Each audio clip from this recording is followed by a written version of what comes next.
Bien, pues vamos a continuarle con lo que nos habíamos quedado, que era precisamente esta parte de límites especiales, donde incluimos lo que son los límites trigonométricos. Entonces, en la sesión del lunes pasado, lo que habíamos comenzado a ver de este tipo de límites es los límites de seno de x entre x cuando x tiende a cero. Y a partir de ese obtuvimos el límite de 1 menos coseno de x entre x igual a cero.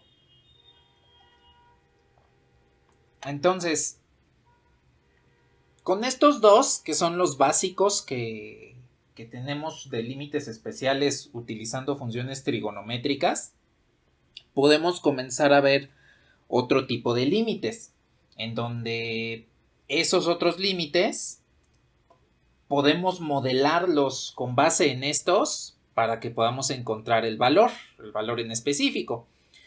Cuando comenzamos a ver esta parte de límites, observamos que podemos utilizar las propiedades para poder simplificar las funciones y que con eso podamos remover las formas indeterminadas en el dado caso de que nos las encontremos. Para los límites trigonométricos también podemos utilizar ese tipo de situaciones y utilizando estos dos que ya conocemos cuáles son sus valores, entonces podemos tener directamente una manipulación más exacta con base en las funciones trigonométricas.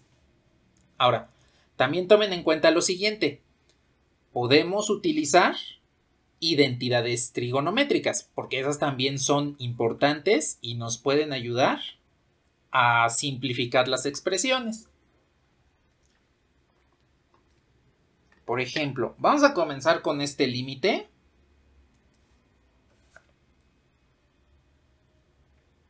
Que es el límite cuando x tiende a 0 de esta función.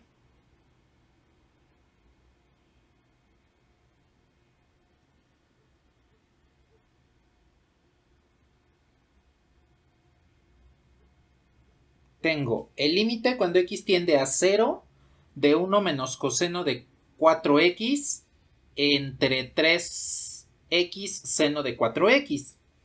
Si ustedes evalúan directamente el límite, esto les quedaría como 1 menos el coseno de 0 dividido entre 3 por x. Al evaluar x en 0, pues me quedaría 0. Y el seno de 0, que sería el seno de 4 por 0, el seno de 0, me quedaría 0. El coseno de 0 es 1 y pues caemos en la indeterminación de 0 sobre 0. Entonces hay que manipular este límite para que en algún momento pues, podamos establecer cuál es su valor en específico. Aquí tomen en cuenta que antes de tratar de buscar estos dos, podemos manipular algunas cuestiones de este límite, ya sea con base algebraica o con base de identidad trigonométrica. Porque si ustedes observan, pues no podemos hacer mucho en esta expresión directamente, así tal cual como se encuentra. Entonces, lo que vamos a hacer primero es manipularla de manera algebraica. Voy a copiarla nuevamente.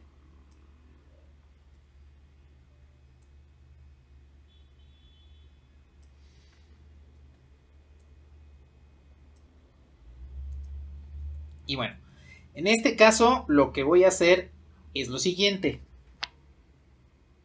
Voy a multiplicar y a dividir por el conjugado. Entonces, en este caso el conjugado va a ser de el numerador. Así tal cual como multiplicamos y dividimos por el conjugado en un límite que tenía raíz, también podemos hacer exactamente lo mismo aquí. Nada más que en lugar de utilizar esta expresión para para manipular el denominador, la quiero usar para manipular el numerador. ¿Qué ventajas tiene esto? Observen que 1 menos 4 coseno de x por 1 más coseno de 4x es el producto de binomios conjugados. En consecuencia, ese producto me devuelve una diferencia de cuadrados. La diferencia de cuadrados sería 1 menos el coseno al cuadrado de 4x. En el denominador, a pesar de que me quede una expresión más complicada,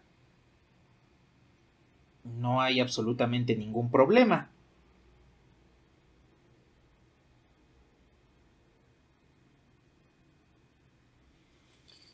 Y acá también todavía me falta ponerle el límite, cuando x tiende a 0.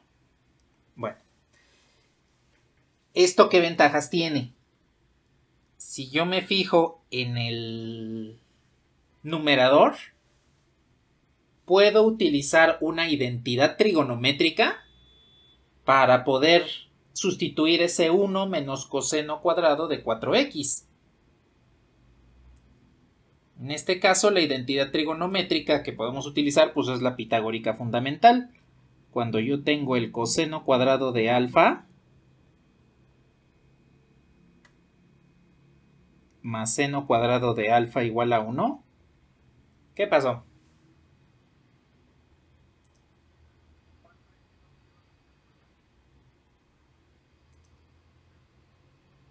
No, solo se expresa el coseno cuadrado, porque el argumento no se tiene que elevar al cuadrado al multiplicar coseno de x por coseno de x. Es nada más coseno de x y todo eso es elevado al cuadrado. El argumento es del coseno esa parte. Nada. Entonces, utilizando esta identidad trigonométrica, observen que puedo despejar el seno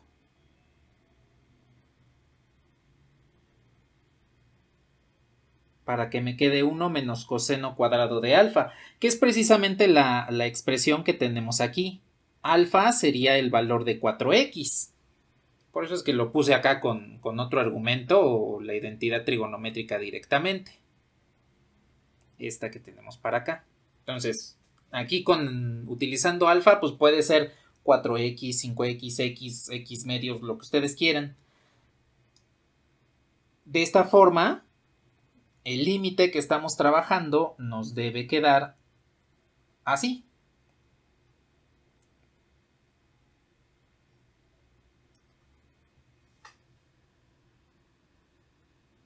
El límite cuando x tiende a 0 de 1 menos coseno cuadrado de 4x de acuerdo a la identidad trigonométrica sería el seno cuadrado de 4x del argumento.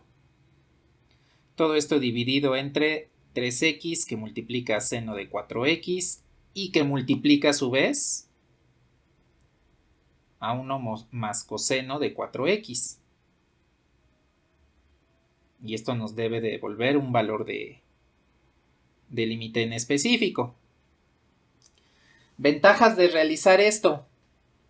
Como todo lo que tengo aquí son productos y cocientes, puedo simplificar esos productos y esos cocientes. Arriba tengo seno cuadrado y abajo tengo seno, con el mismo argumento, 4x. No importa cuál sea el argumento. A final de cuentas tengo la misma expresión trigonométrica, aunque una está elevada al cuadrado. Entonces, en esta situación, puedo simplificar el seno de 4x con un seno de 4x aquí arriba. Y al menos por el momento, ya quité una parte de lo que me podría causar alguna indeterminación. Porque entonces el límite que ahora tenemos que trabajar sería el seno de 4x dividido entre 3x por 1 más coseno de 4x.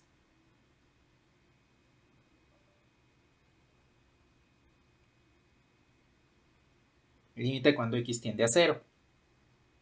Bien. Dense cuenta que ya este límite se parece, todavía no es el mismo, se parece con seno de 4x y x en el denominador, se parece al límite trigonométrico especial. Solamente vamos a utilizar por ahí una constante para que sean prácticamente el mismo y a partir de ahí pues ya podamos establecer correctamente la solución de este límite. ¿Hasta aquí tienen algún comentario?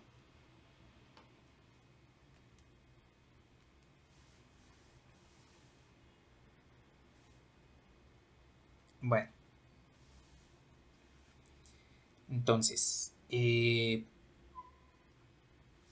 voy a ir bajando un poquito.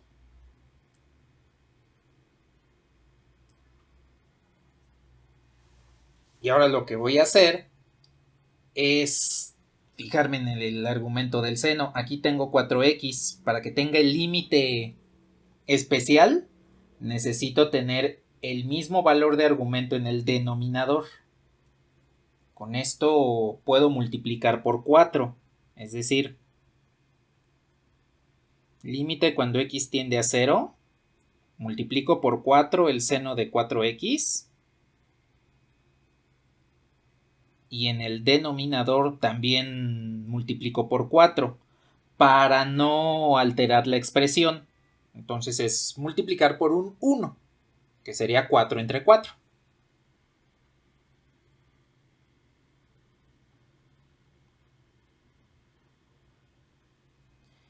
Y en consecuencia, puedo ya aplicar las propiedades de límites utilizando la multiplicación de fracciones.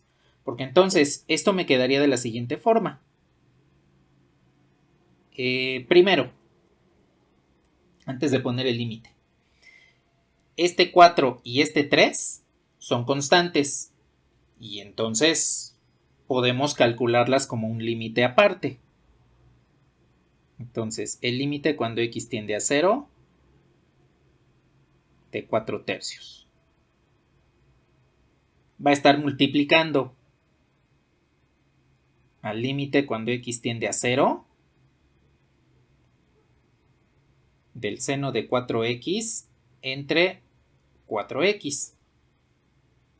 Ese sería el segundo que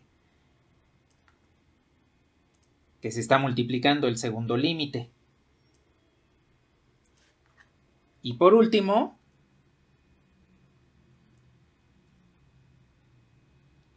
tendríamos multiplicando al límite cuando x tiende a 0 de 1 entre 1 más coseno de 4x.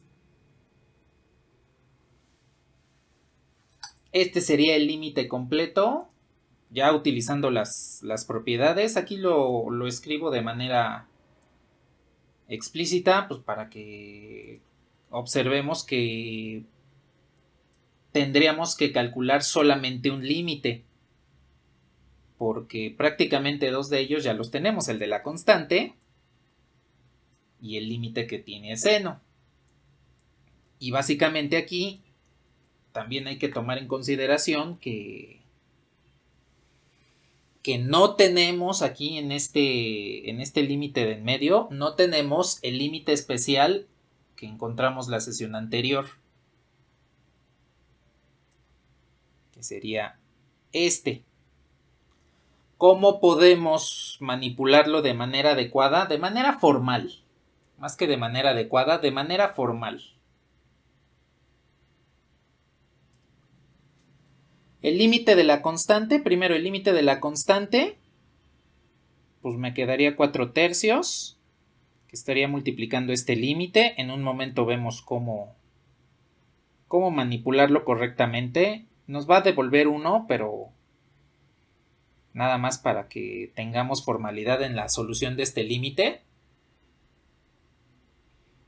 Y dense cuenta que el otro límite ya lo pueden evaluar, porque el 4 por 0, cuando evalúan el límite de 1 más coseno de 4x, cuando lo evalúan en 0, pues les devolvería el coseno de 0, que es 1.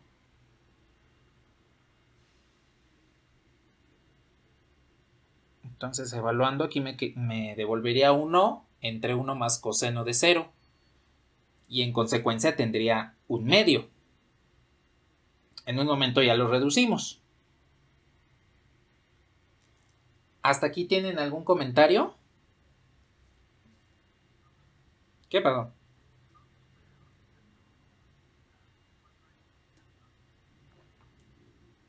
¿4x de arriba?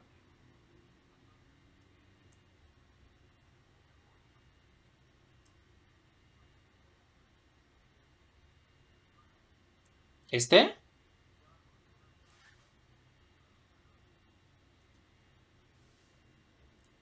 ¿Este? Pues porque la tiene desde el límite original. Esta x, pues es esta x. ¿Y qué viene desde acá del límite original?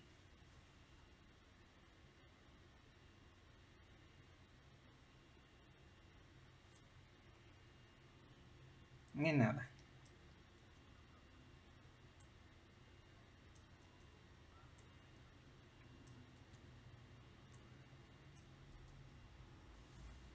¿Aquí? Sí, aquí ya se está evaluando el límite, por eso aquí me aparece ya coseno de 0 en lugar de 4x, porque ya estoy ahí evaluando x por 0.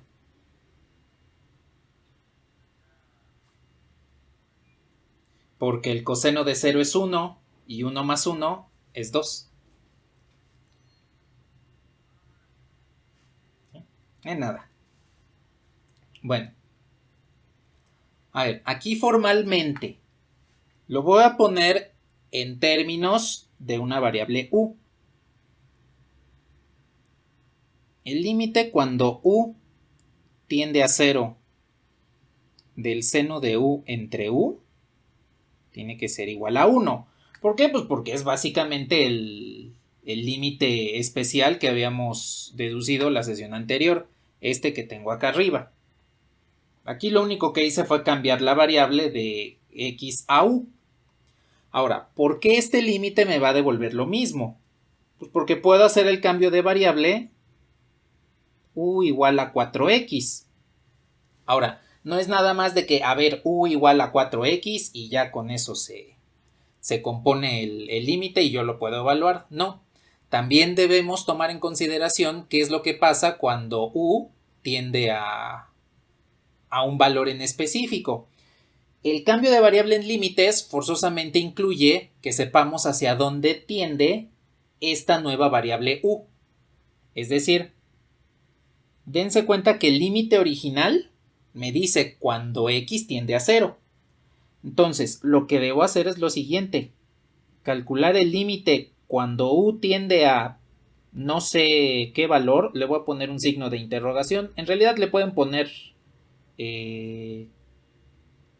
una variable a, b, y, lo que ustedes quieran. Yo le voy a poner un signo de interrogación porque no sé hacia dónde tiende u.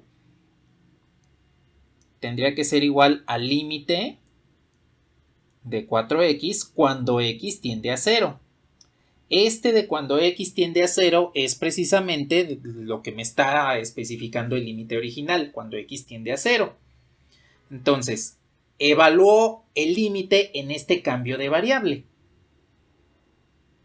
Primero, u, pues sería este signo de interrogación que estoy utilizando.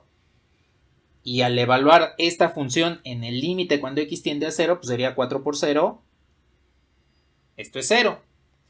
Eso quiere decir que cuando hago el cambio de variable de u igual a 4x, en el límite cuando x tiende a 0, este ya lo puedo sustituir acá.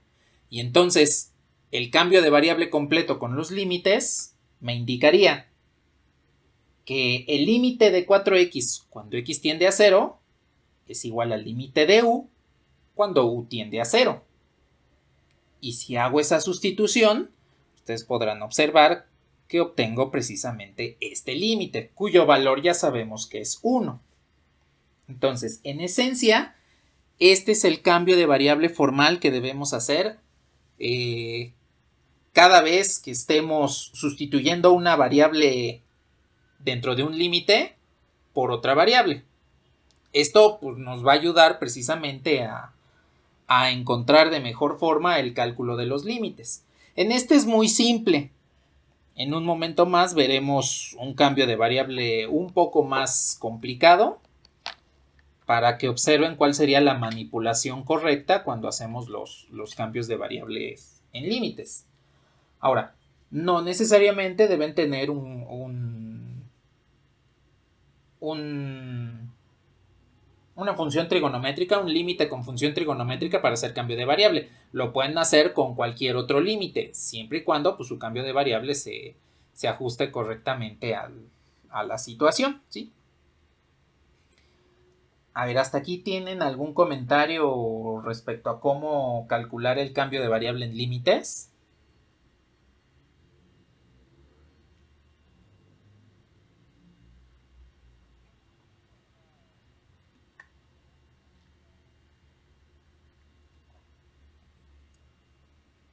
Ajá, sí, exactamente. Donde veamos 4x, pues le asignemos ese valor de u.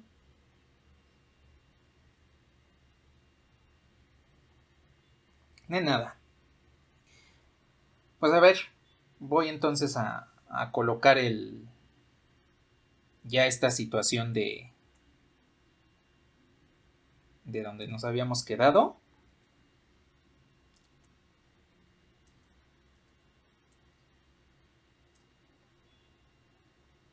Tomando en cuenta esto, cuando yo hago el cambio de variable,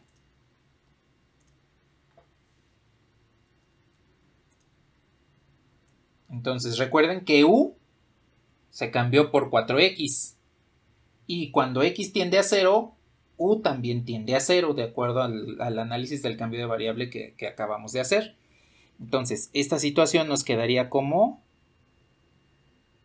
4/3 del límite cuando x tiende a... Cuando u, aquí ya hice el cambio de variable. Cuando u tiende a 0, del seno de u entre u. Esto multiplicado por 1/2. Entonces, sabemos que este límite pues ya vale 1 directamente porque ya lo hemos calculado. Y entonces 4/3 por 1 por 1/2 me devuelve 2/3. De esta forma tenemos entonces que nuestro límite original, que era el límite cuando x tiende a 0 de 1 menos coseno de 4x entre 3x seno de 4x es igual a 2/3. Y entonces con esto ya lo hemos manipulado, hemos quitado esa forma indeterminada de 0 sobre 0 y hemos encontrado un resultado en específico para el límite. ¿Hasta aquí tienen algún comentario?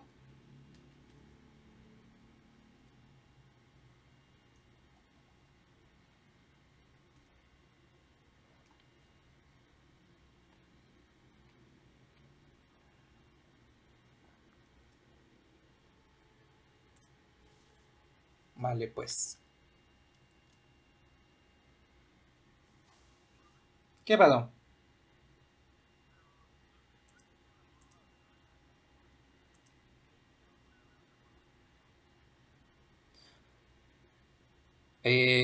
Puede existir otra forma que utiliza, por ejemplo, la regla de, del L'Hopital, que es un método para calcular límites. Y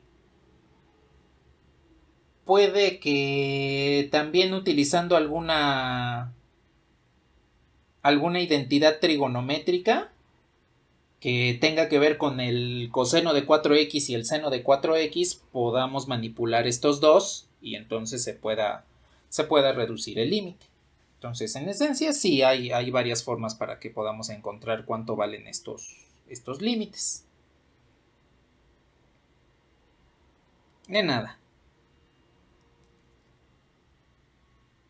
¿Algo más que deseen comentar?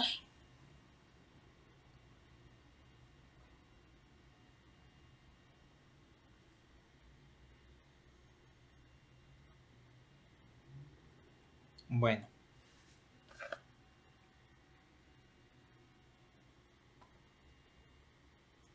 Le voy a bajar.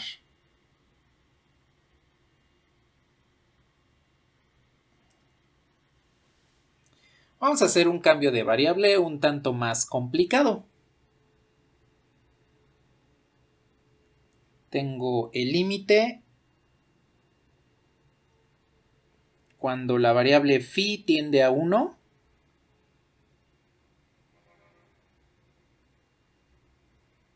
De 1 más coseno de pi por phi. Entre phi cuadrada menos 2 phi más 1. Pues aquí tengo otro límite que involucra en este caso una función trigonométrica y una función polinómica. Es un tipo combinado de estas dos funciones, incluyendo el cociente, pues ya sería función racional. Entonces, aquí hay que tomar en cuenta que cuando yo evalúo el límite, me quedaría como 1 más coseno de pi entre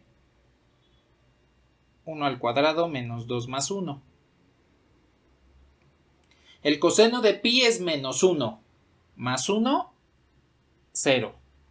Entre 1 al cuadrado más 1 es 2 menos 2, 0. Entonces caigo nuevamente en una indeterminación. Hay que removerla para que podamos calcular correctamente el límite. Bueno, aquí directamente hay que considerar que el cambio de variable es nuestra mejor opción, debido a este denominador. Y sobre todo porque no tiene mucha relación con el argumento del numerador. Entonces, aquí podemos optar por el cambio de variable para que podamos establecer quién es el valor de este límite. Tomen en cuenta lo siguiente. Por el momento no puedo aplicar ninguna identidad trigonométrica, pues porque nada más tengo el coseno y abajo tengo un polinomio. Ahí es donde ustedes pueden identificar que necesitan hacer un cambio de variable. Cuando tienen por un lado una función trigonométrica y por el otro pues tienen una función polinómica que no tiene relación con la trigonométrica. Entonces, vamos a calcular esto por cambio de variable. Pero antes, vamos a hacer una pequeña manipulación algebraica. Aquí ustedes pueden observar que este denominador es un trinomio cuadrado perfecto.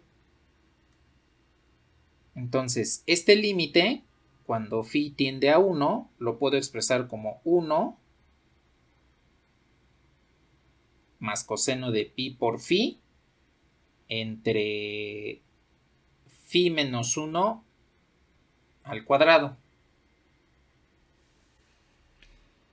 Y entonces con esto ya tenemos el candidato al cambio de variable.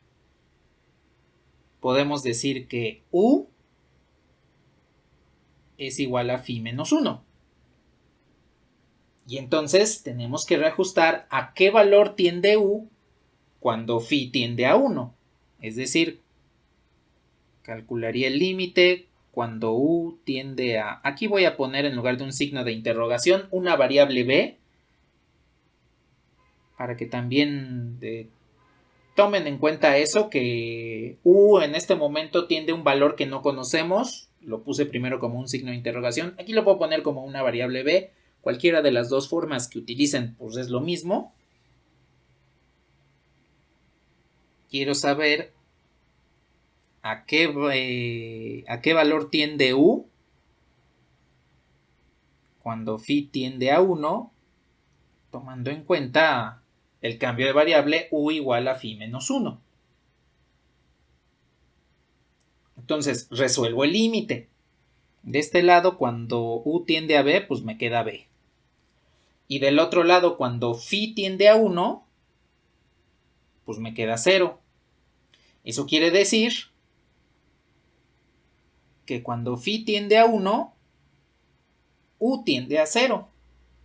Dense cuenta que a diferencia del cambio de variable anterior, en el anterior las dos variables tendían hacia el mismo valor, que era 0. Aquí ya no sucede de esa manera. Cuando phi tiende a 1, u tiende a 0, siguiendo el cambio de variable u igual a phi menos 1. Entonces, al sustituir este valor aquí arriba, pues ya tenemos el cambio de variable completo. U tiende a 0 cuando phi tiende a 1. ¿Sí quedó clara esta situación?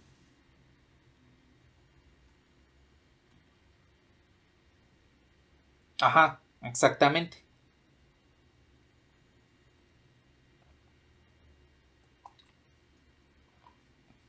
A ver, entonces, aquí también hay que considerar otra situación. ¿Qué pasó?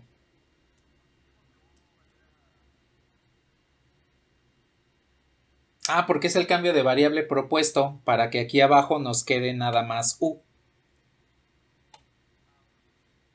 Ni nada.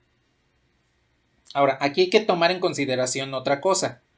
En el argumento del coseno también tengo phi.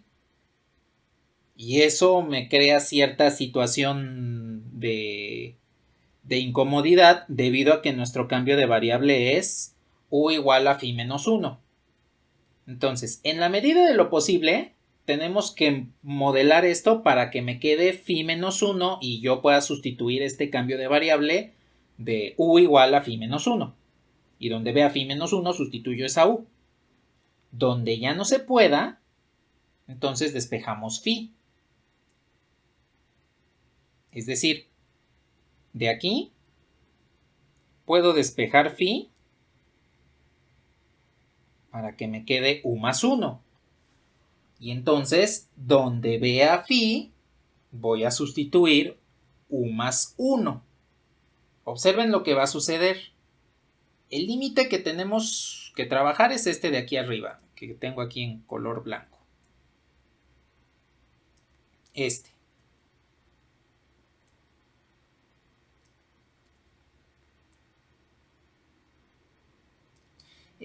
Utilizando el cambio de variable que hemos propuesto, nos damos cuenta que u es igual a phi más 1, phi menos 1. Lo voy a poner con otro color. Este es el cambio de variable que hemos propuesto. Y este es el valor de al que tiende u cuando hago ese cambio de variable. Entonces, los voy a dejar así señalados. De tal forma que aquí el límite me quedaría. El límite cuando phi tiende a 1 es lo mismo que el límite cuando u tiende a 0. De phi menos 1, pues eso es nuestro valor de u elevado al cuadrado. Y arriba me quedaría 1 más coseno de pi por phi. Aquí arriba no tengo phi menos 1. Entonces es donde voy a sustituir este nuevo valor. O bueno, esta parte que fue obtenida a partir del cambio de variable. En lugar de sustituir phi menos 1 por u, voy a sustituir phi por u más 1. Y entonces este argumento se convertiría en pi por u más 1 al momento de sustituir ese phi. Y observen que con esa sustitución ya tengo todo el límite en términos de u. Entonces, nuestro límite de 1 más coseno de pi por phi entre phi menos 1 al cuadrado, cuando phi tiende a 1, al cambiar la variable phi por u, me queda el límite cuando u tiende a 0, de 1 más el coseno de pi por u más 1 entre u cuadrada. ¿Hasta ahí tienen algún comentario?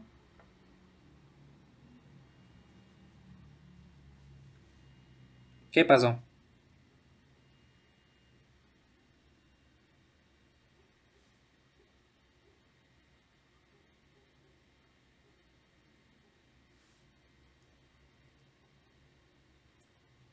Pues nada más es u igual a phi menos 1. Calculo el límite cuando u tiende a no sabemos qué valor y phi tiende a 1 y después nada más despejo phi.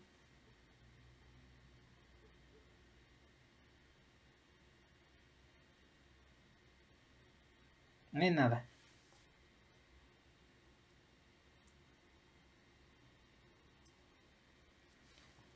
Bueno, ahora nada más hay que tomar en consideración una cuestión importante.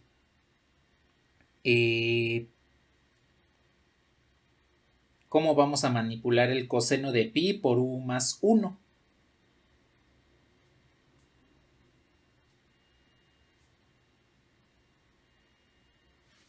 ¿Alguna identidad trigonométrica que ustedes conozcan?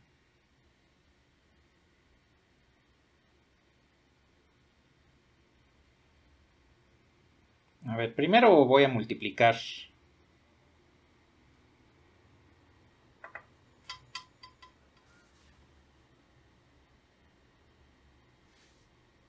Primero multiplico pi por lo que tengo ahí u más 1. Entonces, ¿qué opción me habían dicho? El coseno de la suma de ángulos. Exacto. Entonces, esto me quedaría como coseno de pi por u por coseno de pi menos el seno de pi por u por el seno de pi. Bueno, entonces ahí tengo ya el valor. Y pues el seno de pi es 0. Entonces este vale 0. Y el coseno de pi vale menos 1.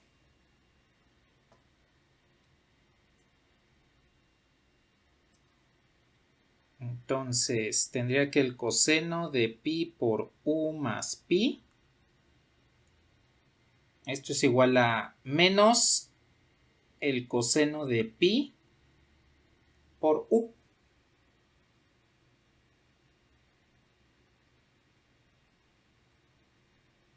Ahí ya tengo entonces el coseno ya simplificado. Recuerden que este como es 0, pues se multiplica por 0 y pues ya queda 0. Entonces, a final de cuentas nuestro límite nos quedaría el límite cuando u tiende a 0 de 1 menos el coseno de pi por u entre u cuadrada. Bueno, ya tengo entonces ahí la situación de este límite. ¿Qué nos hace falta para que podamos obtener uno de los límites que conocemos en particular?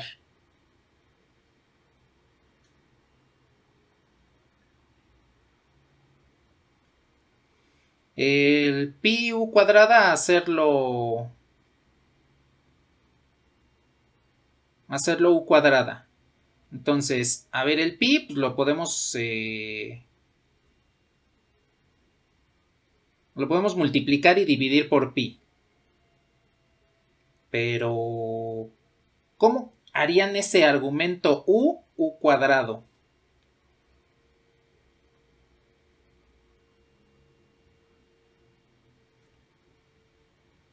Multiplicando por el conjugado. Y vamos a ver por qué.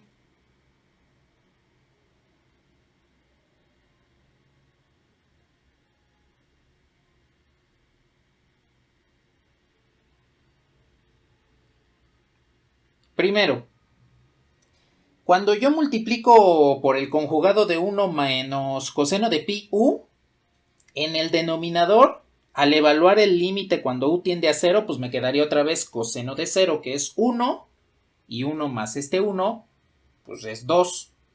Ahí ya quito la indeterminación. Y por el otro lado, en el numerador, voy a tener una diferencia de cuadrados. Es decir,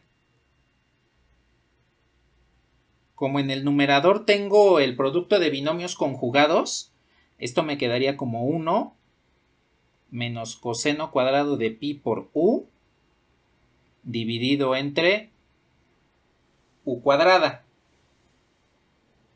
Ah, pero me faltó el... Bueno, lo voy a poner aparte. Esto es por 1 más coseno de pi por u. Así aparte que me quede. Y arriba puedo utilizar nuevamente la identidad trigonométrica. La que ya había puesto por acá arriba. Me voy por ella.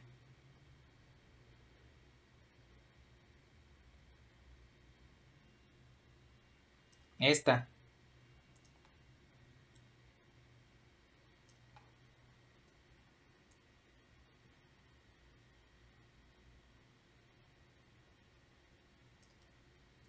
Utilizando esta identidad trigonométrica, la voy a hacer un poco más pequeña.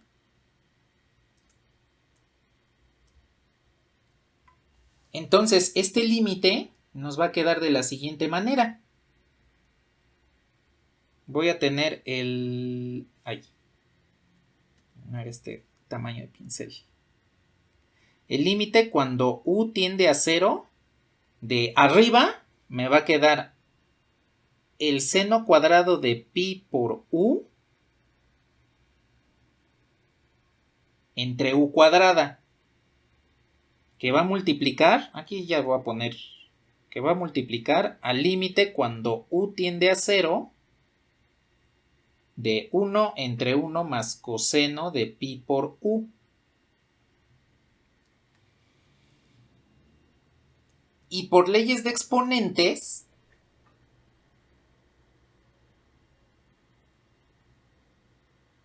esto me quedaría como el seno de pi por u entre u, todo esto al cuadrado, por el límite que me queda de 1 entre 1 más coseno de pi sobre u, de pi u, ese ya lo puedo evaluar directamente.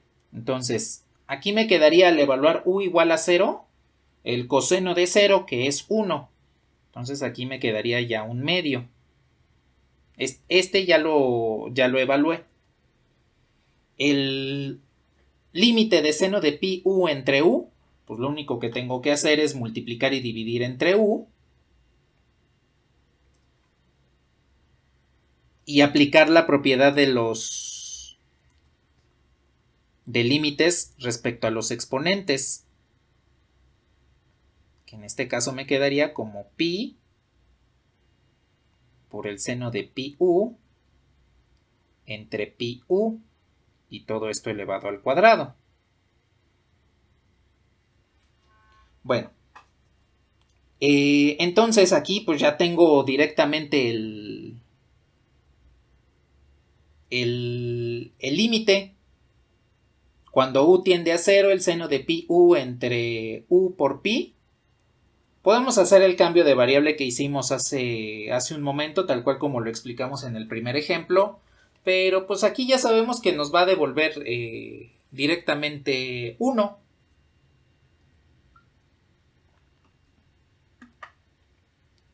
Entonces, este límite directamente se convertiría en pi por 1 al cuadrado, porque recuerden que primero evalúo el límite y después elevo al cuadrado, por un medio, de tal forma que el resultado de este límite pues es pi cuadrada sobre 2. Este estaba un poco más complicado que el anterior, pero dense cuenta que con el uso de identidades trigonométricas y con los cambios de variable pudimos encontrar cuál es el valor de este límite.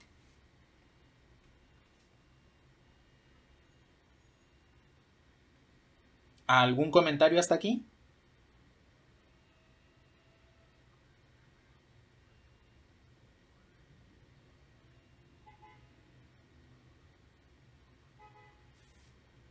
porque evalúo aquí directamente coseno de 0 por pi, pues es coseno de 0 y el coseno de 0 es 1. No es nada. ¿Algo más? Aquí nada más les voy a poner el punto más relleno de que se está multiplicando pi por 1, que es el valor del límite de seno de pi u entre pi u, para que quede ahí explícitamente el resultado de pi por 1. ¿Algo más que deseen comentar? Pues depende de qué tan buen manejo de identidades trigonométricas tengan. Porque aquí si tienen bien presentes las identidades trigonométricas que han visto en álgebra, no creo que se les complique mucho. Entonces aquí mi sugerencia es que tengan a la mano las identidades trigonométricas que pueden serles útiles en algún momento dado.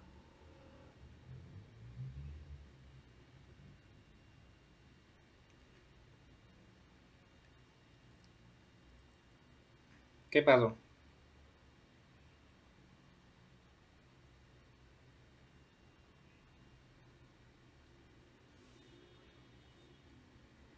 Para que tuviésemos tanto en el argumento del seno como en el denominador el mismo número e hiciésemos lo que hicimos en el primer límite. Esto.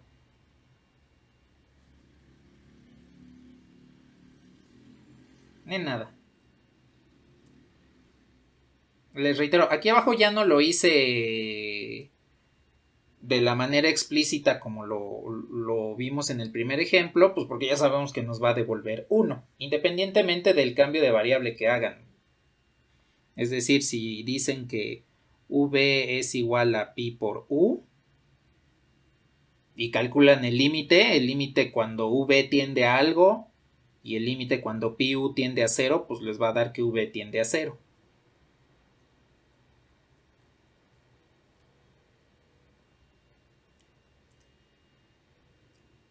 ¿Algún otro comentario al momento?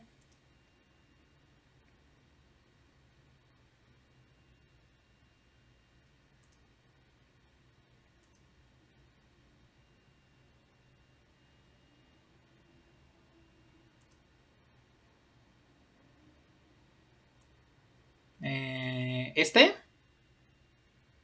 Pues porque si yo multiplico por el conjugado de este elemento para no afectar la expresión, tengo que dividir también. Por eso es que quedó ahí 1 más coseno de pi u. Y estos dos, pues, al multiplicarse, me queda esta diferencia de cuadrados.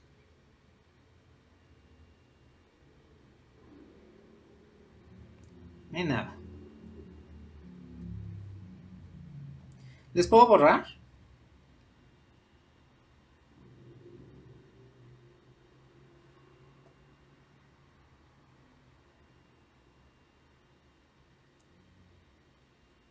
A ver, pues.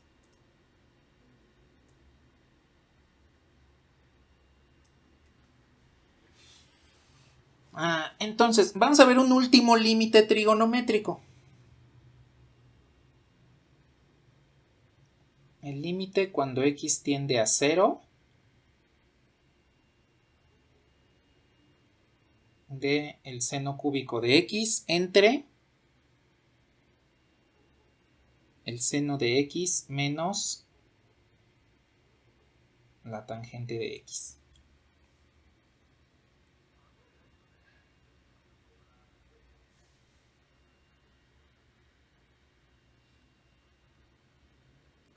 De hecho era lo que les iba a proponer, justamente, que les iba a dejar unos 5 minutos para que intenten resolver este límite y en 5 minutos lo resolvemos de manera conjunta.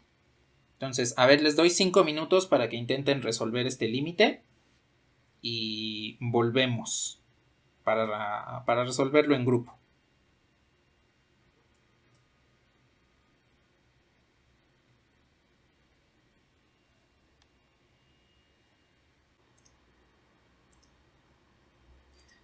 A ver, díganme, ¿qué pudieron resolver? Ya pasaron los 5 minutos.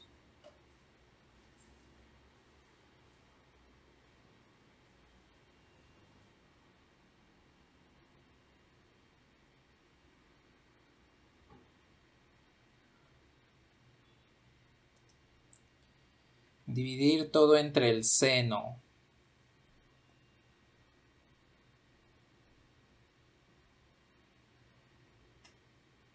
Por cosecante.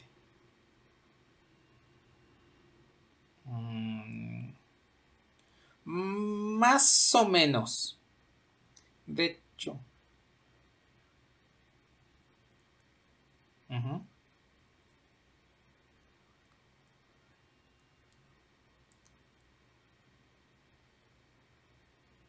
Ok. Bueno. No, no se puede por ese signo menos. Cuando tenemos un signo positivo, ya sea numerador o denominador, ahí ya se rompe la parte de la multiplicación. Entonces, esa parte sí no se podría realizar. Primero hay que hacer una factorización. Y la idea de cambiar la tangente por el cociente de seno entre coseno es buena idea. Sí, casi sale 2. Hay por ahí un signo negativo que hace falta. Vamos a ver. Lo que voy a hacer primero es cambiar esta tangente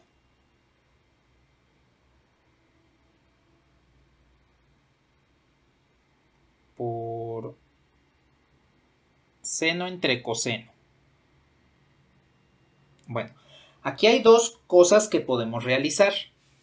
La primera es factorizar el seno y la segunda, multiplicar y dividir por el coseno. Primero voy a multiplicar y dividir por el coseno. La utilidad de eso yace en que no tendría este denominador coseno que aparece después de convertir la tangente en, en el cociente, porque realizaría lo siguiente. Multiplicaría coseno de x en el numerador y coseno de x en el denominador.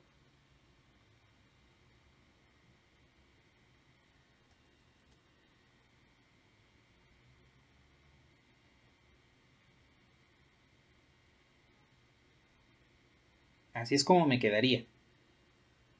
La razón de que lo haga es que en el numerador ese pues se va a quedar igual. A ese no le va a pasar absolutamente nada.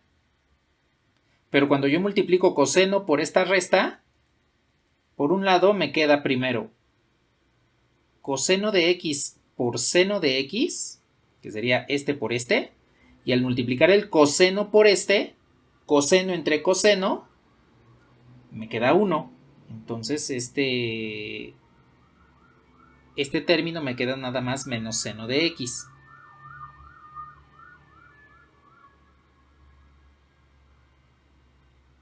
De esta manera.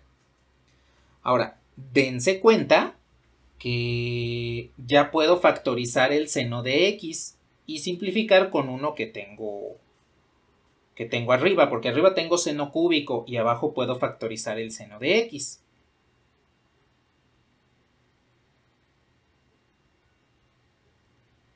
A ver, ¿hasta aquí tienen algún comentario?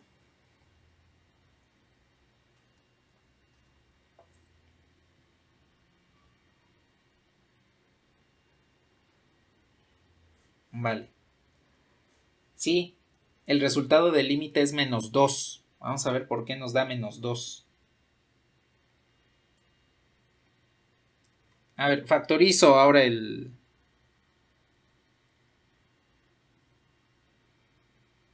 seno de x aquí en el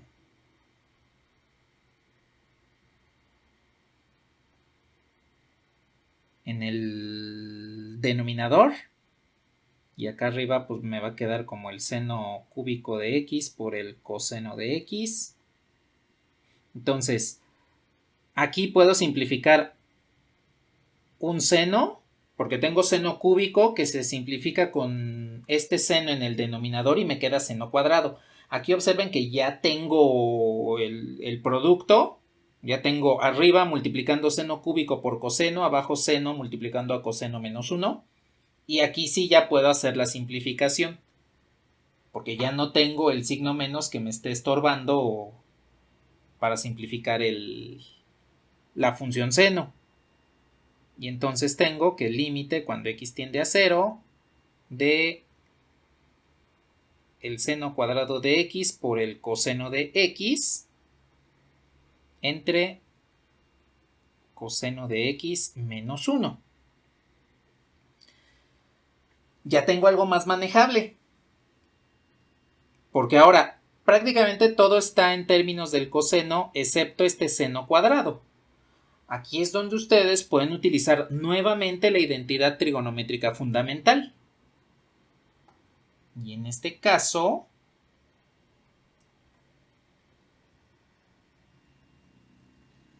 esto me queda como el límite cuando x tiende a 0 de 1 menos coseno cuadrado de x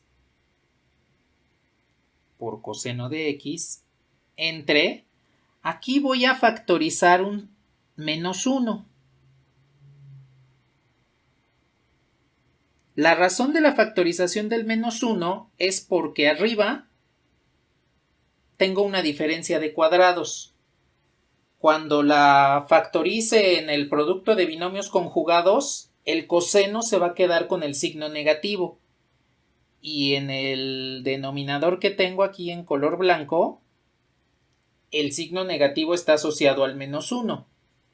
Por eso es que factorizo este signo negativo, este menos 1, para que aquí ya tenga el coseno asociado con el signo negativo y entonces ya pueda realizar la simplificación. Es decir, la diferencia de cuadrados que tengo en el numerador me quedaría como 1 menos coseno de x por 1 más el coseno de x, que multiplica al coseno de x, entre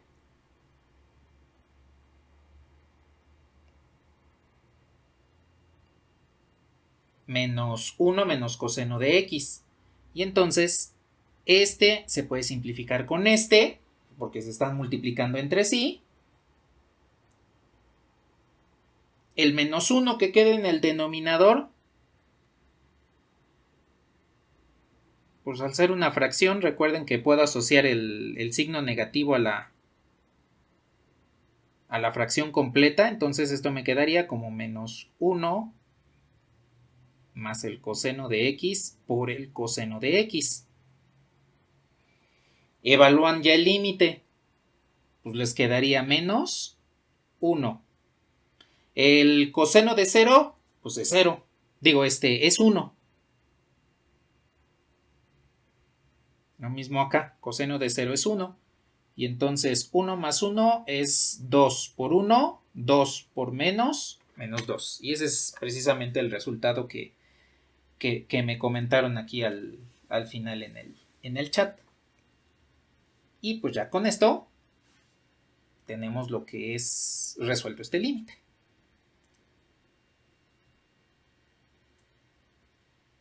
¿Algún comentario al momento?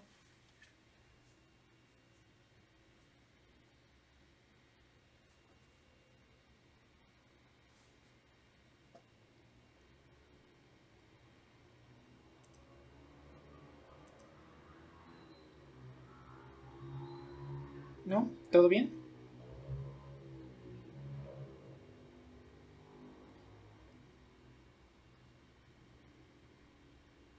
Ajá, sí, exactamente. De hecho, aquí la sugerencia es que antes de utilizar un cambio de variable, vean si con alguna sustitución trigonométrica pueden simplificarlo. Aquí de preferencia, Cuando tengan, como en este caso, tangentes, secantes, cosecantes, etcétera, pásenlo a senos y cosenos. Recuerden que la tangente, cotangente, secante y cosecante son funciones trigonométricas secundarias que podemos obtener a partir de senos y cosenos. Entonces, como los límites trigonométricos fundamentales están basados en senos y cosenos, pueden ustedes pasar cualquier función trigonométrica a seno y coseno y ya después trabajar sobre la identidad pitagórica fundamental, reducir cocientes, sumar fracciones y ya con eso, si al final no les devuelve algo en particular, entonces podrían optar por el cambio de variable.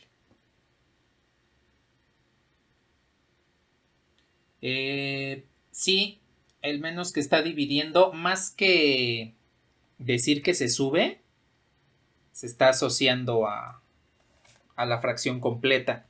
Porque yo puedo tener algo así. Por ejemplo, a entre menos b. Entonces, este signo negativo lo puedo asociar a la fracción completa o bien lo puedo asociar hacia el numerador. Como en este caso, este número b sería 1, porque tendría menos 1, pues aquí sería 1, aquí sería 1 y por eso nos quedó menos el número. No es como tal que se suba. Es que el signo yo lo puedo asociar a la fracción completa, al numerador o al denominador, dependiendo de cómo me quede en mejor disposición para que pueda simplificar de manera más cómoda.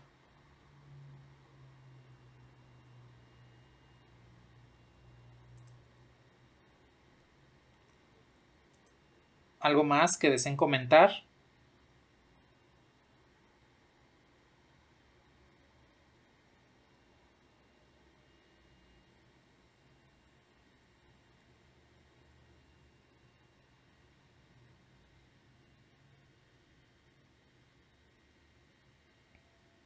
Bueno, pues entonces, por el momento, vamos a dejar hasta aquí los límites trigonométricos y vamos a ver la parte de continuidad antes de que veamos los límites especiales que incluyen exponentes y logaritmos. Esos últimos límites pues los quiero ver ya el viernes un poquito más a detalle, ya que veamos esta parte de continuidad, porque es importante que sepamos cuándo una función es continua, aunque ya lo hemos comentado, pero también reiterarlo ya para que quede bien asentado, para saber cómo manipular los límites, que serían los exponenciales, y por qué puedo intercambiar logaritmos con los límites. Entonces, le voy a bajar.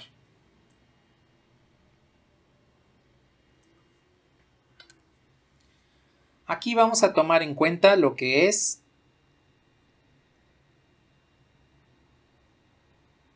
la continuidad.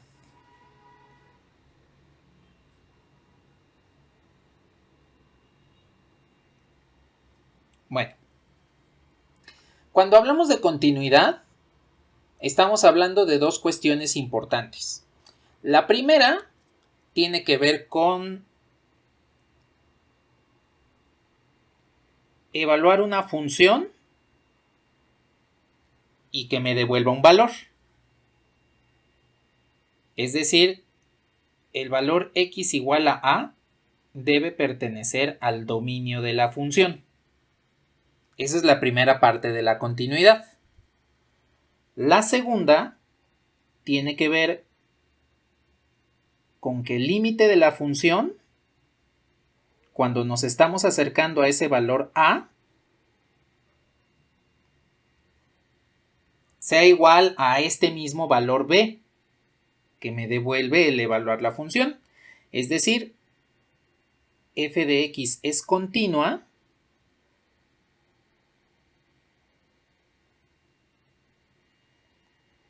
si cuando nos vamos acercando a un valor específico A,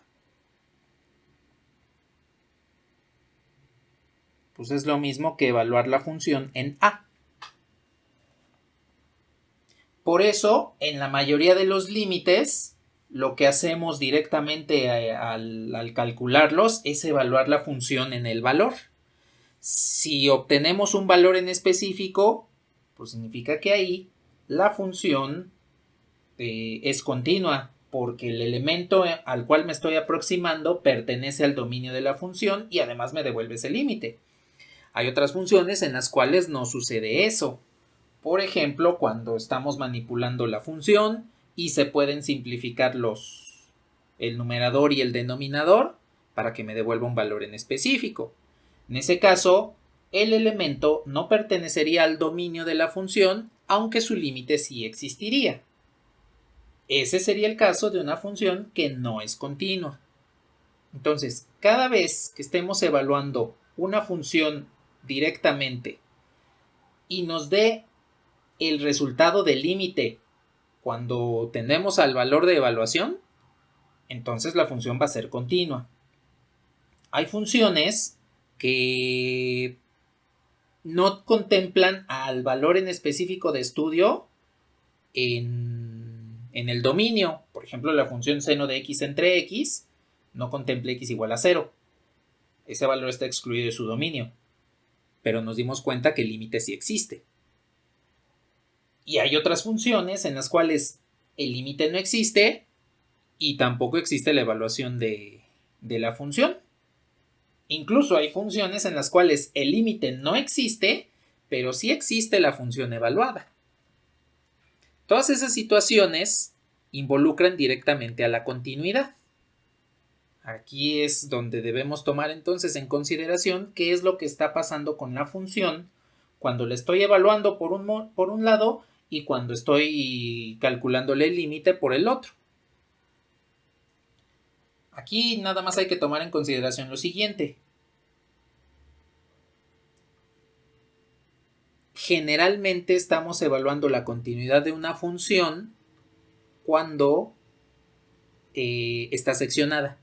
Es una función segmentada que tiene una regla de correspondencia de un lado y tiene una regla de correspondencia del otro.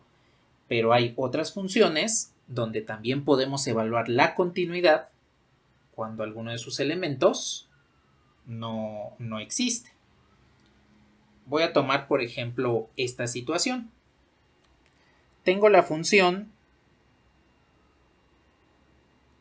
g de x igual a x cuadrada menos 4 entre x menos 2. Y yo quiero calcular el límite cuando x tiende a 2 de esta función g de x. Aquí podemos observar que el dominio de g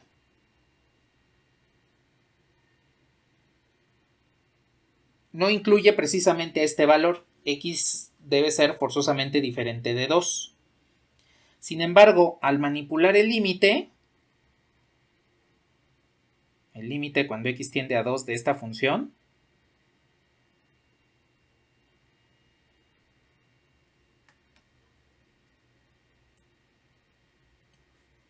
entonces esto me quedaría como diferencia de cuadrados, x menos 2 por x más 2, todo esto dividido entre x menos 2, y entonces puedo simplificar x menos 2 como factor en numerador y denominador, y al calcular este límite, pues resulta que sí existe.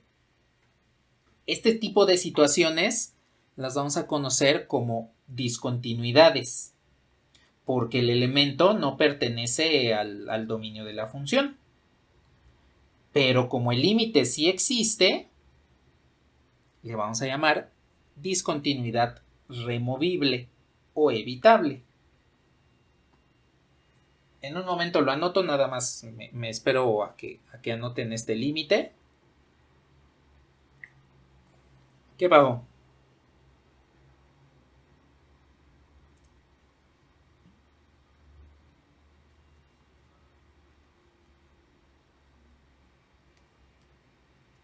Ajá, sí, podemos realizar esa situación para ver qué sucede con la función en ese punto.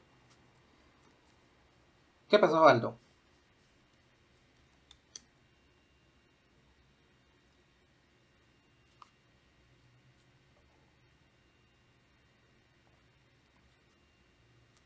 ¿Qué pasó?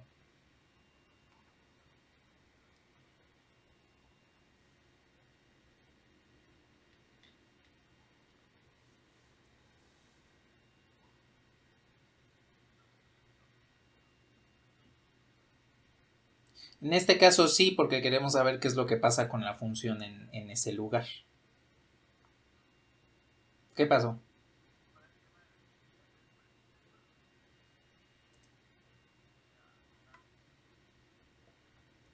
Sí, cuando usamos funciones segmentadas, aquí es donde podemos utilizar los límites laterales.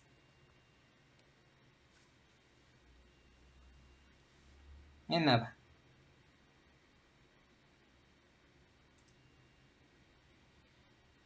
A ver, aquí le voy a bajar.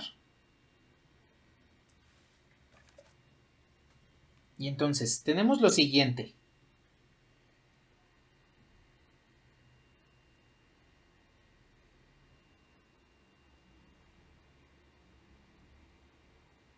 Tenemos lo que es la discontinuidad removible, que podemos quitarla, removible o evitable. Cualquiera de las dos formas es correcto para mencionar esta discontinuidad. ¿Cuándo se da esto? Cuando x igual a no pertenece al dominio de la función, pero el límite de la función cuando x tiende a existe. Como en el caso anterior, nos damos cuenta que el límite de la función cuando x tiende a 2, pues sí existe y es 4. A pesar de que en el dominio de la función x igual a 2 no está presente. Ese es el caso de una discontinuidad removible o evitable. Cuando el elemento que estoy tomando, aquí le puse no existe y no es cierto aquí, que sí existe, sí, así. Entonces, cuando el elemento de la función sobre el cual estoy estudiando la continuidad no está presente en el dominio, pero el límite al acercarse a ese valor sí existe, entonces decimos que es una discontinuidad removible o evitable. ¿Por qué podemos hacer eso? Pues porque podemos establecer un punto adicional en el lugar del dominio donde no estaría presente este valor. Es decir, yo puedo expresar a la nueva función g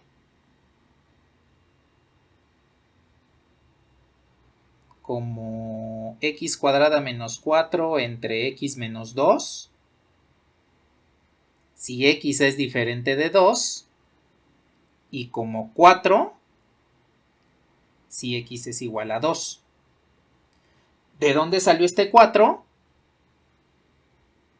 Pues es directamente el límite cuando x tiende a 2 de la función x cuadrada menos 4 sobre 2. Es decir, podemos agregar a la función esta imagen. Podemos decir, a ver, pues cuando x sea diferente de 2, usas la función que estás trabajando, x cuadrada menos 4 entre x menos 2. Pero cuando x sea igual a 2, utilizas el límite de la función. Aquí le puse 2, este no es 2. Este es x menos 2.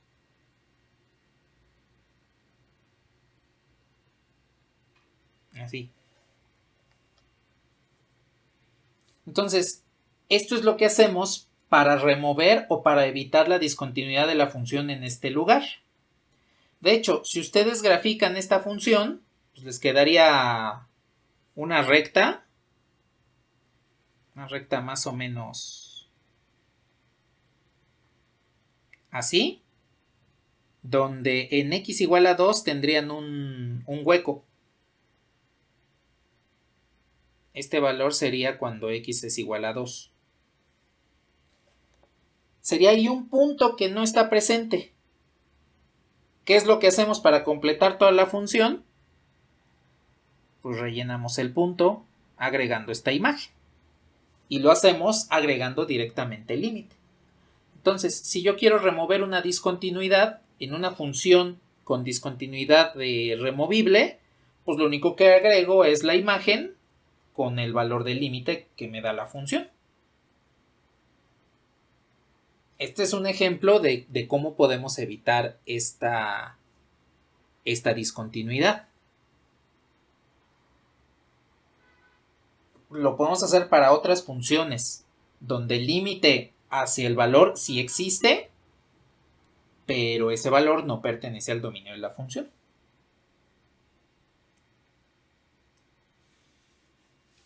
¿Algún comentario al momento?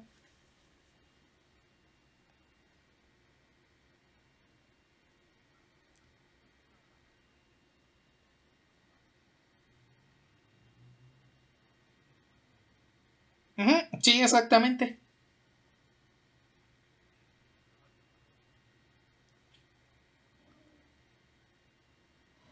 En este caso, pues sí lo podemos utilizar. Aquí ya no sería la función g de x original. Aquí podríamos decir que es una función g1 de x que acabamos de completar. Entonces, la única situación es que no tendríamos la función original porque ya le estaríamos agregando un nuevo dominio. Y recuerden que la igualdad entre funciones se da cuando tienen misma regla de correspondencia y mismo dominio. Aquí el dominio ya sería diferente, pero a final de cuentas, si lo que nos interesa es nada más remover la discontinuidad, pues podemos hacerlo. La única restricción es que el límite debe existir.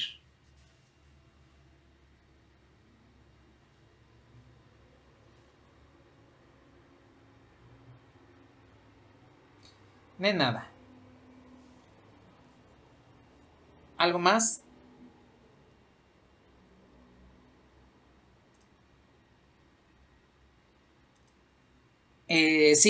Sí puede ser al revés. Por ejemplo, voy a poner... ¿Le puedo bajar?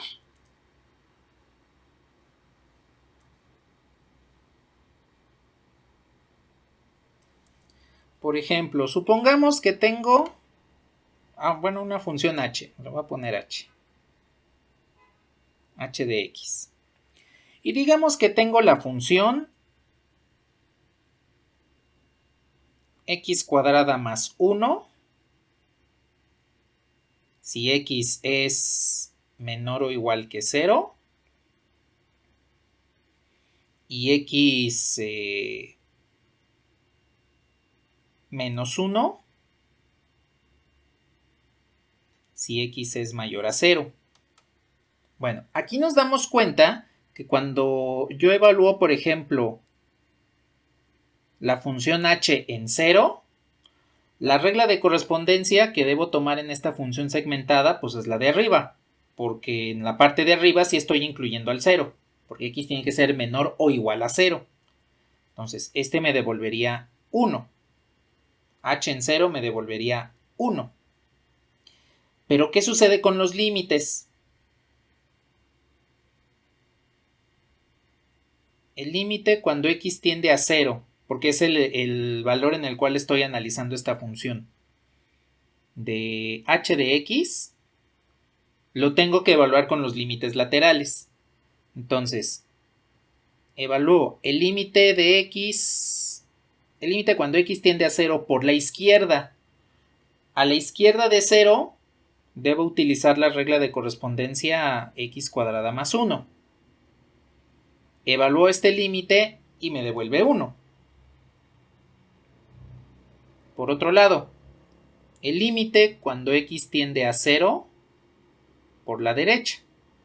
Entonces, debo verificar qué es lo que sucede cuando esta función me estoy acercando a 0 por la derecha, que en este caso le correspondería a la función x menos 1. Evalúo el límite y me devuelve menos 1. Observen que los límites laterales son diferentes. Este pues es diferente de este. En consecuencia, el límite no existe. Aquí podemos darnos cuenta que a pesar de que la función contiene al elemento en su dominio, que en este caso es en x igual a 0, los límites laterales nos permiten identificar que el límite completo, el límite global, no existe. Y entonces en este caso la función también es discontinua, pero ya no es evitable. Es una discontinuidad esencial, porque la función no puede ser ella misma sin esta discontinuidad.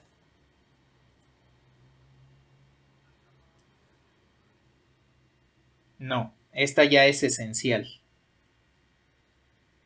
Entonces, sí. En un momento ya les escribo la definición de la discontinuidad esencial.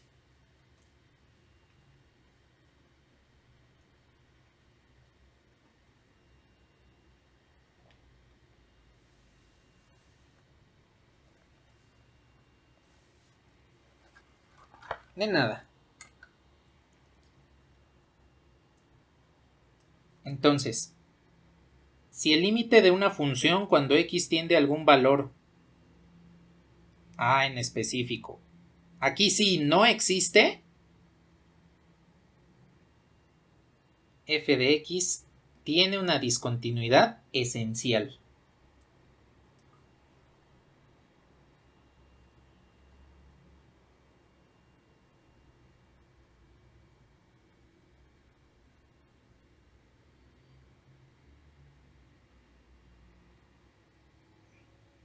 Esta ya no la puedo remover,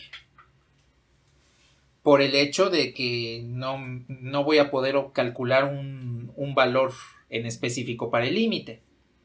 Ahora, aquí también entra un poquito el manejo de infinito. Recuerden que habíamos comentado que en algunas situaciones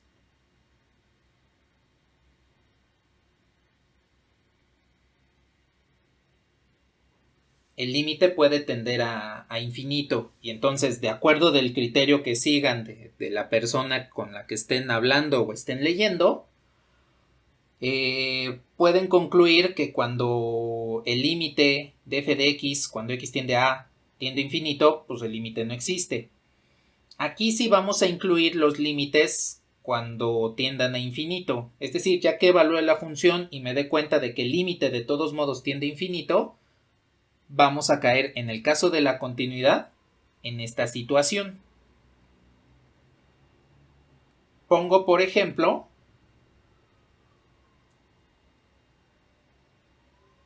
el caso de la función f de x igual a 1 entre x cuadrada. Cuando comenzamos a ver los límites laterales, hablamos de la función 1 sobre x y 1 sobre x cuadrada. La función 1 sobre x cuadrada tiene esta forma.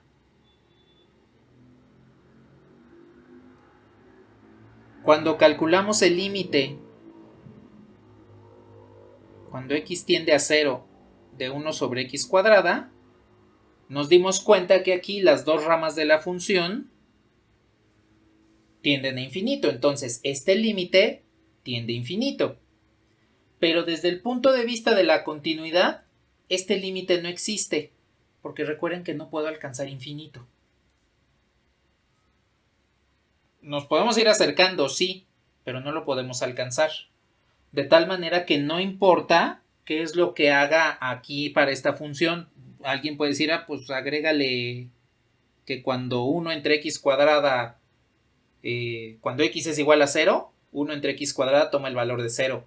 Pues sí, pero no tengo una forma de unir este punto con alguna de las dos ramas de la función. Eso quiere decir que esta discontinuidad es esencial. La función no sería ella misma sin esta discontinuidad. Entonces, en esta parte donde el límite no existe, también incluiríamos cuando los límites van hacia infinito. De tal forma que todos los lugares donde haya asíntotas verticales, como esta, se catalogan como discontinuidades esenciales. La función no sería ella misma si no tiene esa discontinuidad. Por ello es que no la puedo remover.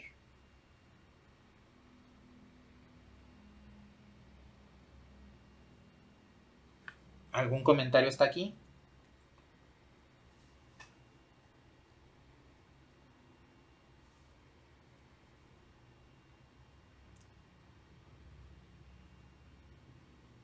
Ajá. Sí, todo lugar donde... Exacto. Todo lugar donde hay una asíntota vertical es discontinuidad esencial.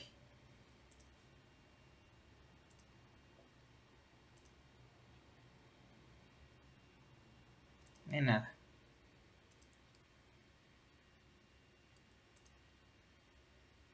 Prácticamente podemos denotar las discontinuidades en forma gráfica de esta manera.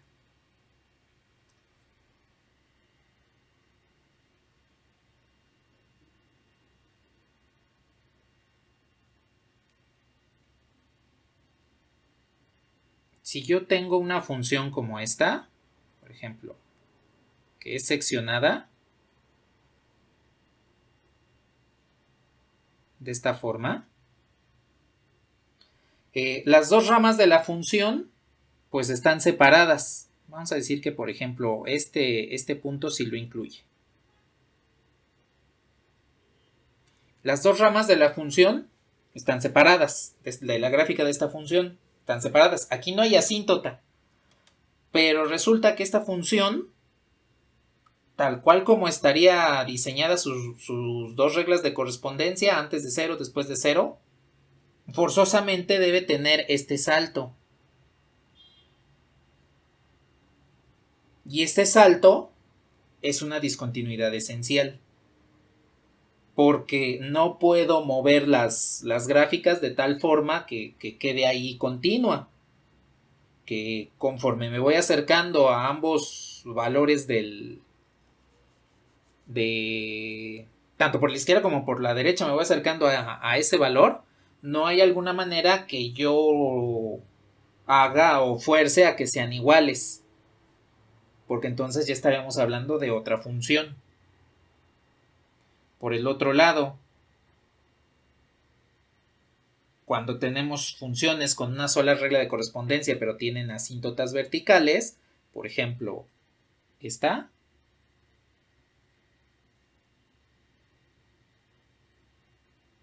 pues aquí tendríamos esta asíntota y resulta que la función es discontinua precisamente porque en ese lugar yo no puedo agregar algún valor en específico para unir las dos ramas de la función. No se puede, por más que queramos, no podemos hacerlo. Alguien podría decir, pues trazo una recta completa que sea la asíntota. El problema es que esa ya no sería una función. Y al ya no ser función, pues ya no entraría directamente en el análisis de la continuidad de funciones. Entonces, sí, la primera también es discontinua. Estas dos gráficas nos representan discontinuidades esenciales.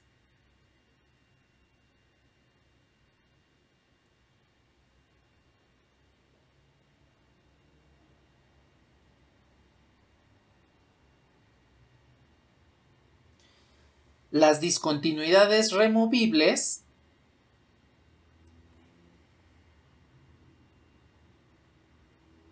son como por ejemplo estas.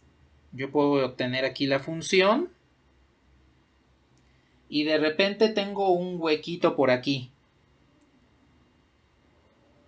Vamos a decir que aquí existe un hueco. Bueno, no tan grande.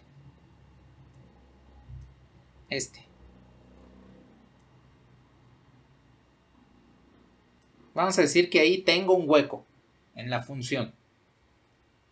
Podemos observar que por la izquierda o por la derecha, al acercarnos hacia ese hueco, tanto por izquierda como por derecha, pues vamos a llegar a algún valor en específico. Y esta entonces es una discontinuidad removible, porque puedo agregar ese punto.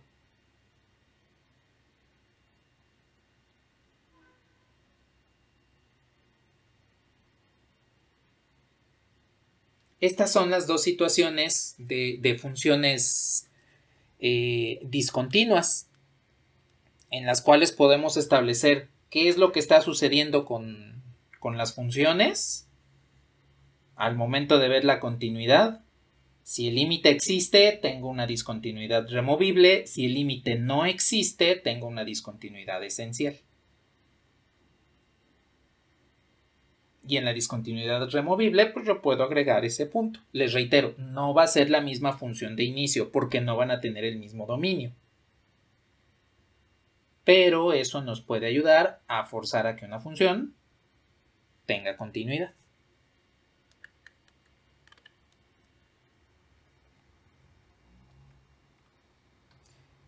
¿Algún comentario hasta el momento?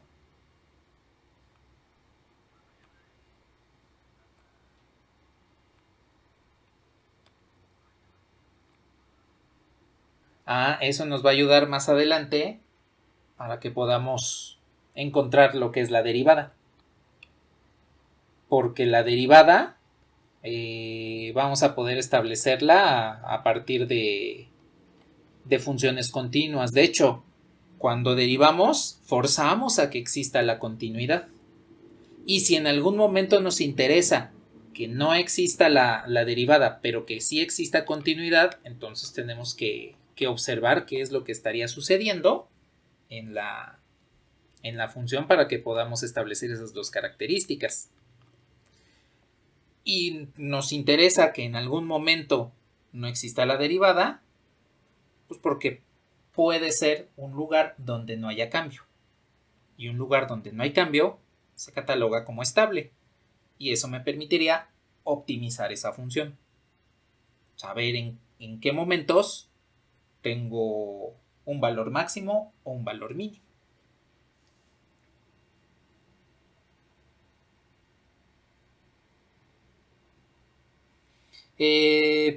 Ahí tiene que ver con el valor del límite que estemos trabajando y el punto que estemos utilizando en la continuidad.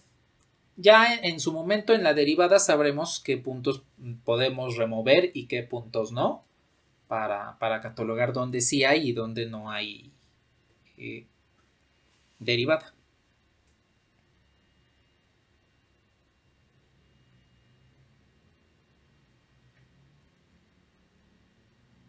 ¿Algo más que sin comentar?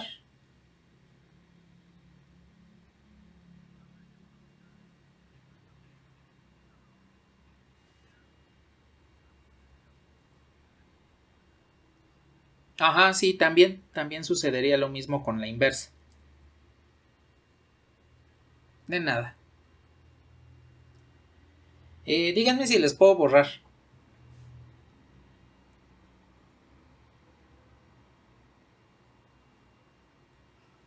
Vale.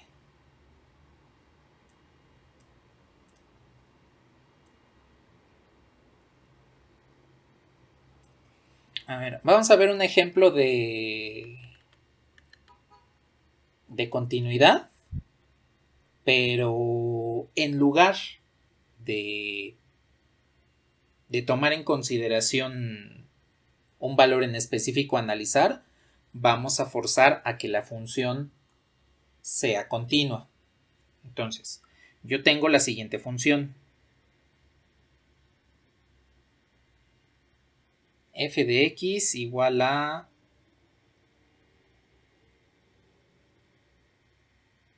esta función, cuando x es menor a un valor alfa. Y tengo esta regla de correspondencia.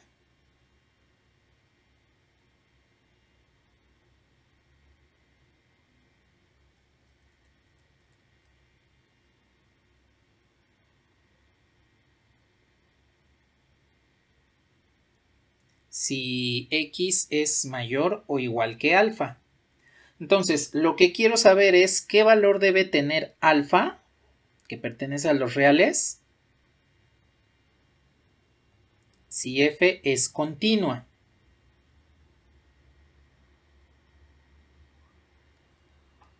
En este caso, dense cuenta que quiero forzar a la continuidad a partir del valor justo donde hay un cambio de regla de correspondencia en esta función. Tomemos en cuenta que por esta situación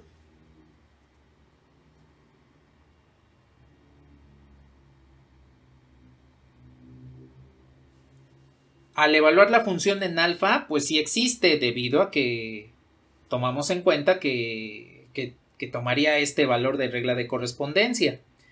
Pero pues hay que forzar a ver si existe este valor alfa dentro del dominio. Habría que forzar que exista dentro del dominio de esta función. Bueno, entonces, vamos a hacer lo siguiente. Vamos a utilizar la situación de la continuidad primero con los límites laterales. Vamos a forzar a que el límite sí exista. Ya una vez que forzamos a que el límite sí exista, entonces vamos a ver qué es lo que sucede en el intervalo de la función, del dominio de la función. Entonces aquí vamos a tomar entonces en consideración este valor x en alfa, y lo que quiero es que la función sea continua en x igual a alfa. Vamos a hacer el forzamiento de esta situación. Bien. A ver, entonces primero necesitamos encontrar el dominio de esta función. Primero de la raíz. Vamos a tomar en cuenta primero el dominio de la función para saber en qué rango de valores podemos tener alfa y en qué rango de valores no podemos tenerlo. Entonces,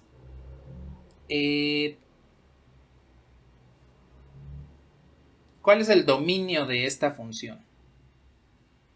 ¿Cómo encontramos el dominio de esa función?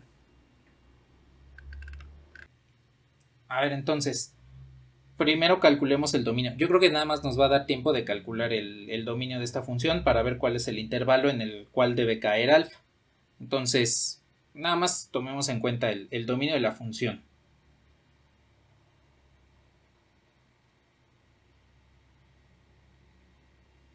A ver, entonces, este valor tiene que ser mayor o igual que 0. Ahora, en lugar de desarrollar, dense cuenta que esto es una diferencia de cuadrados. Y puedo expresarla de esta forma.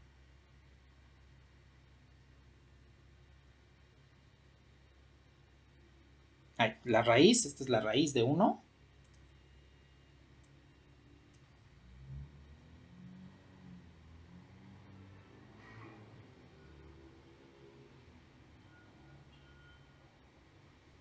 Y la raíz de otro.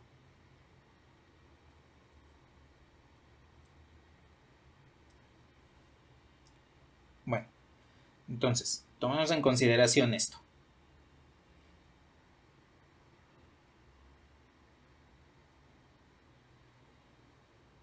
Primero tendría 3 menos x más 2 al multiplicar este menos por este.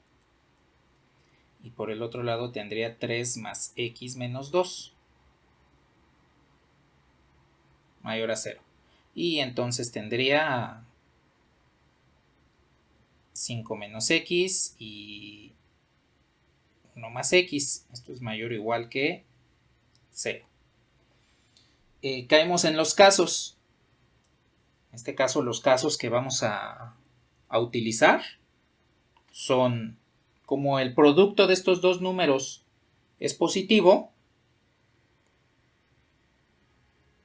debo tomar x, 5 menos x es mayor o igual a 0 y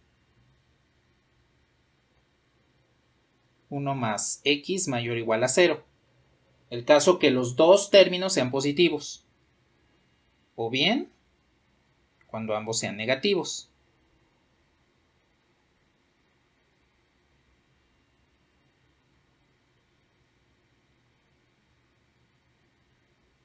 Negativo. Ajá, sí, esta es la unión. La U de unión. Y esta es la intersección. La intersección.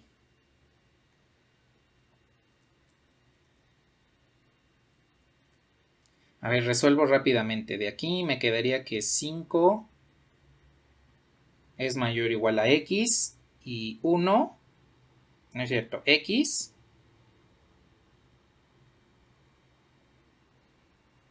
es mayor o igual a menos 1. Entonces pinto mis intervalos para calcular la intersección.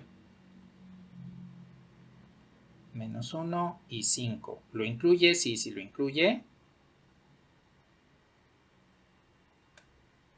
Lo incluyo de un lado, lo incluyo del otro. Entonces, x menor o igual a 5 son todos los números a la izquierda.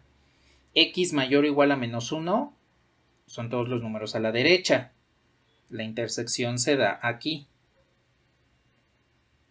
Segundo caso. X es mayor o igual que 5. O bien, X es menor o igual a menos 1.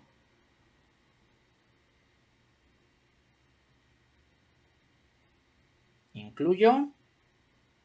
X es mayor o igual a 5, abre a la derecha. Y X menor o igual a menos 1, abre a la izquierda. Aquí no hay intersección. Entonces ya tenemos el dominio de la función. X se va a encontrar entre menos 1 y 5 en este caso. Del otro lado, pues no hay intersección, entonces la solución es el conjunto vacío. Y cuando uno estas dos soluciones, tenemos que el dominio de la función, ¿cómo le puse? ¿H o F? No me acuerdo. Déjenme ver cómo le puse. F. Entonces el dominio de la función va desde menos 1 hasta 5. Y de acuerdo a la naturaleza de nuestro problema, eso quiere decir que el valor alfa que estamos buscando debe encontrarse entre menos 1 y 5. ¿Por qué? Porque recuerden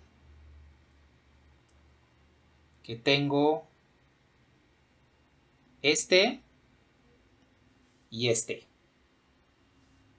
Entonces, como el dominio de la función de la regla de correspondencia de la raíz, donde la función sí existe, donde puede ser evaluada en alfa, va de 1 a 5. Eso quiere decir que el valor que forzosamente necesito colocar aquí debe estar en el intervalo de menos 1 a 5.